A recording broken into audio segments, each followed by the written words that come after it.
Well, with reports of violent threats in polls across the country, including right here in Georgia, safety and security concerns definitely on voters' minds, as well as what's going on right now in this swing state that we are in the middle of right now.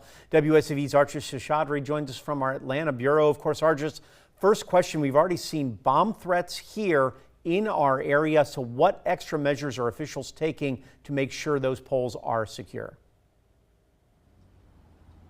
Yeah, Andrew, good evening to you. We just heard, in fact, from the Secretary of State earlier on. They've had multiple press conferences. In fact, 5 locations in the Atlanta area, most of them in Fulton County. 2 of them were evacuated, forcing those polling precincts to be closed for about 30 minutes. They put in a court order to extend the poll closing time due to that, so those could be delayed past the 7 o'clock hour in those specific polling precincts. So a little bit of a scary start for some of those voters who had to wait until those emergency crews cleared out that scene. They say that these were from Russia. That's what the Secretary of State says, Russian interference to make it more difficult for Americans to vote. There was also a alleged threat that the FBI was sending out a fake press release saying that there could be prisoners trying to collude and disrupt the vote, and the FBI saying that voters could vote remotely because of bomb threats at polling precincts. Of course, Gabe Sterling, the state's voting implementation manager, says all of these are in fact false and ways to deter people from getting to the polls.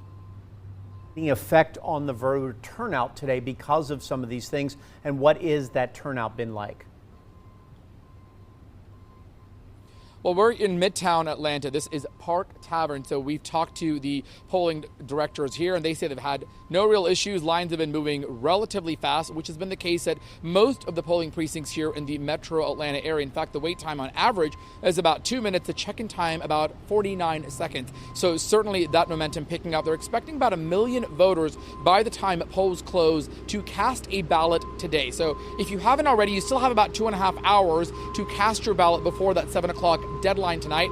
If you're already in line, you can still vote, even if it's past 7. So as long as you get into line by 7, you can vote. And another thing to note is between 5 and 7, you can vote at any polling precinct in your county. So suppose you're getting out of work, you're getting out from school, you can vote at any polling precinct so that you can get in line and cast your ballot. Again, 4 million already voting early and another 1 million expected to vote today. So that's about 5 million voters out of the 7 million active voters in Georgia who will be getting out, seeing record numbers in the Peach State.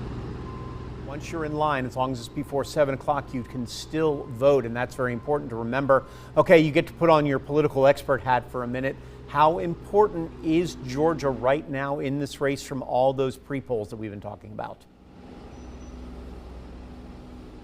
Yeah, Andrew, that's a great question. You know, just a few years back, I've been in Georgia for almost 30 years. You would have never thought that Georgia would be a battleground state. In fact, since the 2020 elections, a lot of voting experts, political experts are saying Georgia is no longer ruby red, but it's now more pale pink. So certainly the metro areas like Atlanta, Savannah, Augusta, Columbus have shifted more Democratic. The rural counties shifting more Republican. So there is this hodgepodge of voters, also new voters coming in, younger voters, Asian American and Latin American voters trickling into the state because of opportunities, jobs, and growth. And that's why we're seeing a shift. Last time, if you remember, about 12,000 votes. That was the difference between Joe Biden and Donald Trump. Will history repeat itself? Will it happen again? Will it be too close to call? We'll have to find out in the next few hours. I do have some sources at the Secretary of State, and they have told me that there is a significant influx of women voters who have already voted early. So could that be a good sign for the Democrats? But we don't know exactly how many voters overall have cast ballots today. So it certainly will be razor thin. Everyone is on verdict watch as polls get ready to close.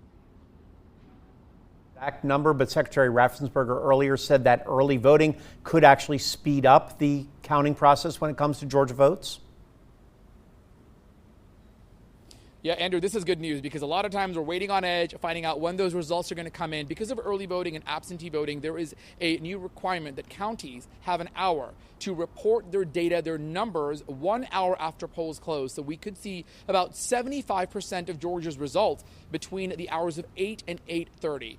They're expecting that by 11 o'clock, maybe midnight, we should get all of those results in. Again, this is pending upon whether any counties have any issues. Right now, we haven't seen a lot of those issues. So we could find out if Georgia flipped blue or will be red again this time, hopefully by the end of the evening. Both candidates, Kamala Harris and Donald Trump, crucially campaigning in the state several times over the last few months for those 16 electoral votes.